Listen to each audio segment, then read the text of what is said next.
I've talked about the Connery era before and its origins in a degree of detail. I discussed the McClory legal entanglement, but that won't be covered here. No, this video will be about the movie, so I'll try and keep it nice and detailed. With that bit of housekeeping out of the way, let's begin.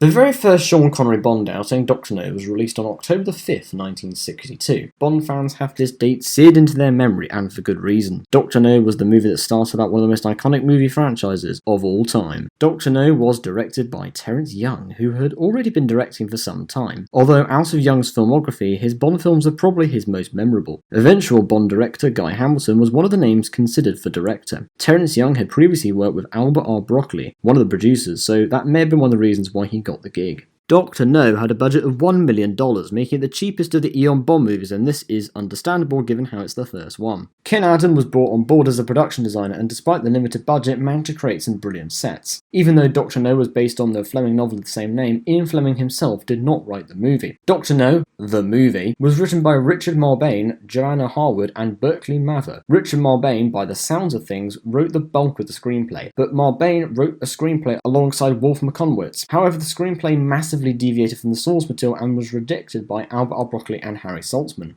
Wolf Mankiewicz soon left the project, and Richard Marbain, with Joanna Harwood and Berkeley Mather, set about radically rewriting the screenplay so that it was more in line with the original novel. Now, Sean Connery was the guy playing James Bond in Dr. No, but what about the other MI6 regulars? Well, M was played by Bernard Lee, an actor with a long career. His first film appearance was in 1934, and his first stage appearance was as far back as 1926. Bernard Lee is, to many people, the best M, and while he's not my personal favourite, it's clear from just his opening scene just how suited he was to the role. Bernard Lee would appear in every Bond outing as M until 1979's Moonraker. Miss Moneypenny was played by Lois Maxwell. Lois Maxwell is very well suited to the role and has fantastic on-screen chemistry with Sean Connery. It was a combination of Connery, Lee, and Maxwell that helped make these early outings so great. Major Boothroyd was played by Peter Burton. The fact that this is the same character later played by Desmond Llewellyn is surprising to some people. Peter Burton doesn't have much material to work with, and even with his limited screen time, there isn't much warmth to the character. It's a shame, and while Peter Burton doesn't drag the film down, it certainly isn't a memorable or highly discussed aspect. While we're on the subject of MI6 regulars, I may as well mention another Bond regular, though one with not quite the same amount of popularity as the others, and one who doesn't work for MI6.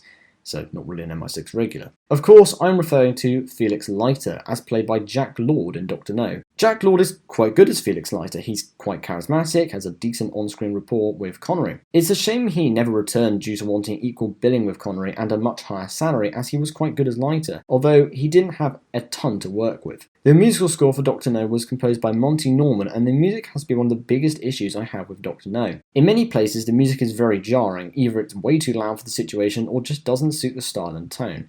A lot of the music is repeated as well, which gives some scenes a sense of déjà vu to them, which is obviously not what was intended. However, perhaps this is all made up for with the use of the James Bond theme tune. It sounds utterly fantastic. Sometimes it is a tad misused, but on the whole it helps add a sense of suaveness to James Bond. On the whole, Dr. No is a pretty good start to the 007 franchise. Some of it is a tad iffy, but it can be put down to a low budget. But every element of Dr. No was improved in the future installments.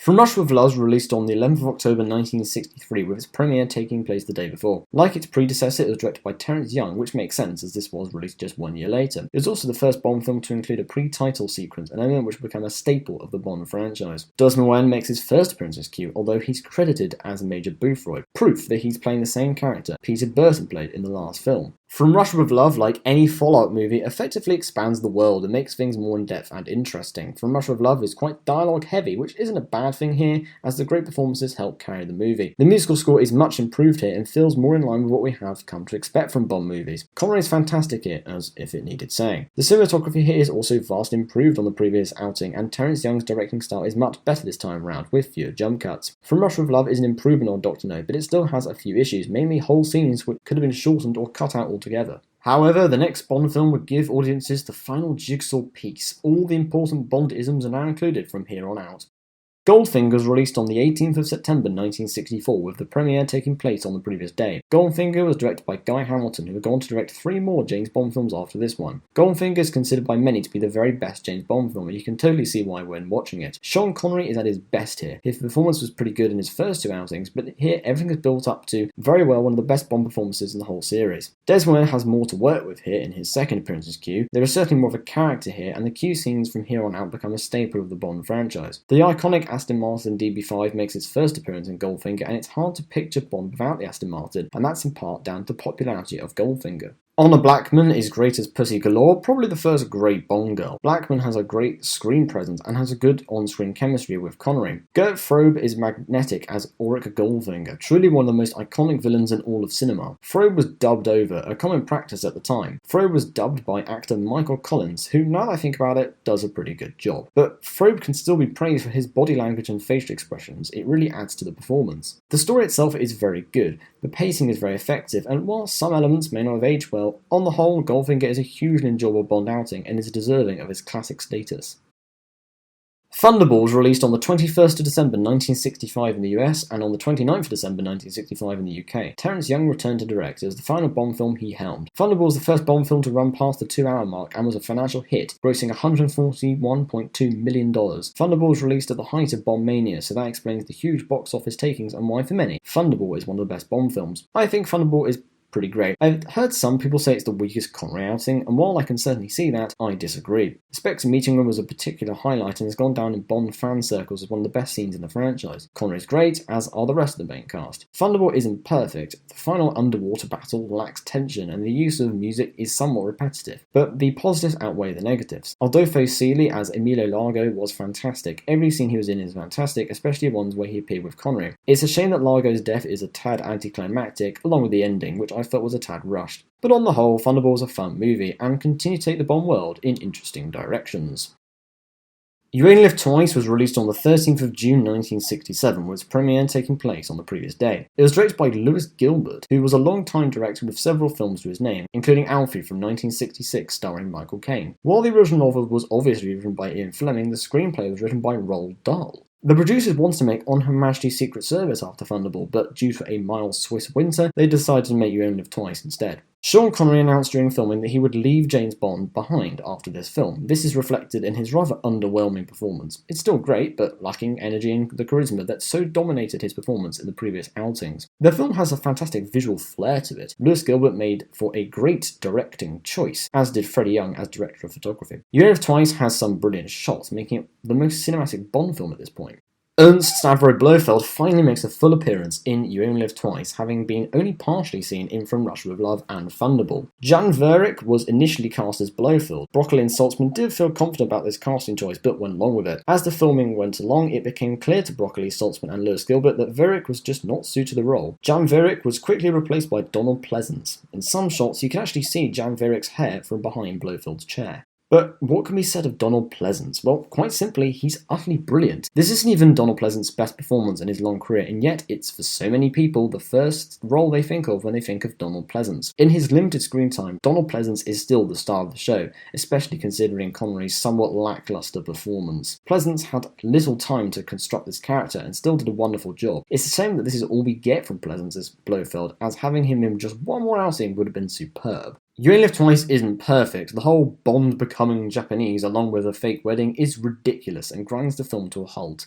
The plot basically goes on holiday for about 10 minutes or so, and for no reason whatsoever. It's not funny, it's not interesting, and proves to be a total waste of time. However, the positives outweigh the negatives. The more tongue-in-cheek tone mostly works, Pleasance is an on-screen delight, the musical score is excellent, and Ked Adams' set design has arguably never been better. The Spectre lair in the hollowed-out volcano may seem like cliché Bond, but the set design itself is truly a feast for the eyes. But Sean Connery was out as Bond, so there needs to be a new one, which, as this is a Connery retrospective video, will be covered in a different video.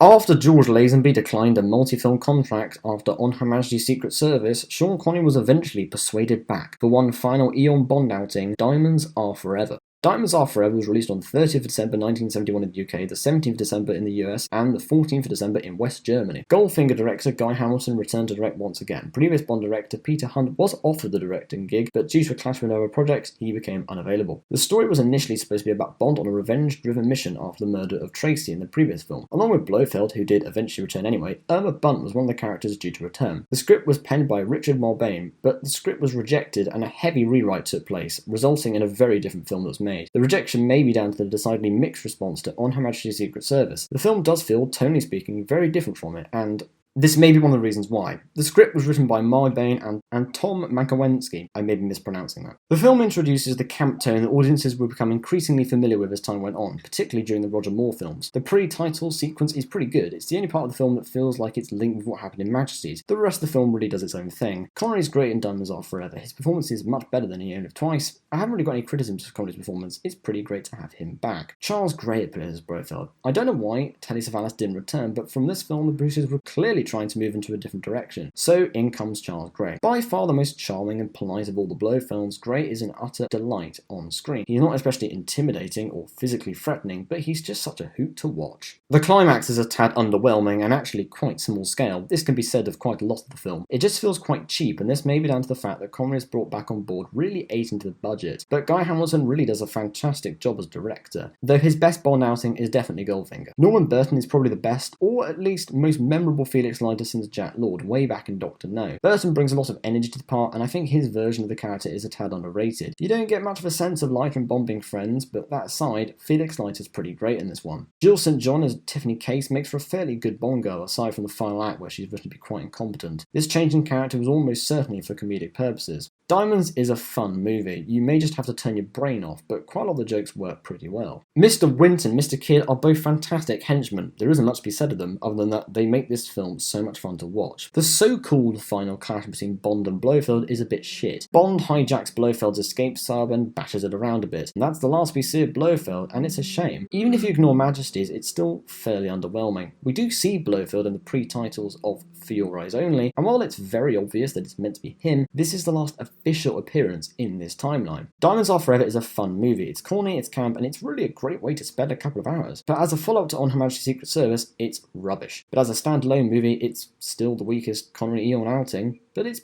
pretty entertaining. Connery's on great form, the humour is mostly great, and the casting is absolutely on point. This was Connery's final Bond outing in the Eon series. He would later appear in the unofficial Never Say Never Again in 1983. It's an effective remake of Thunderball, but with some of that charm missing. It's not an especially praised outing, but it does, like any crap Bond film, have its fans. And that's the Connery era. It's pretty great on the whole. It sets up one of the biggest franchises in the history of cinema. The iconography is frankly endless. These films are practically seared into people's memories. The era isn't perfectly consistent, but for the most part, it was a lot of fun.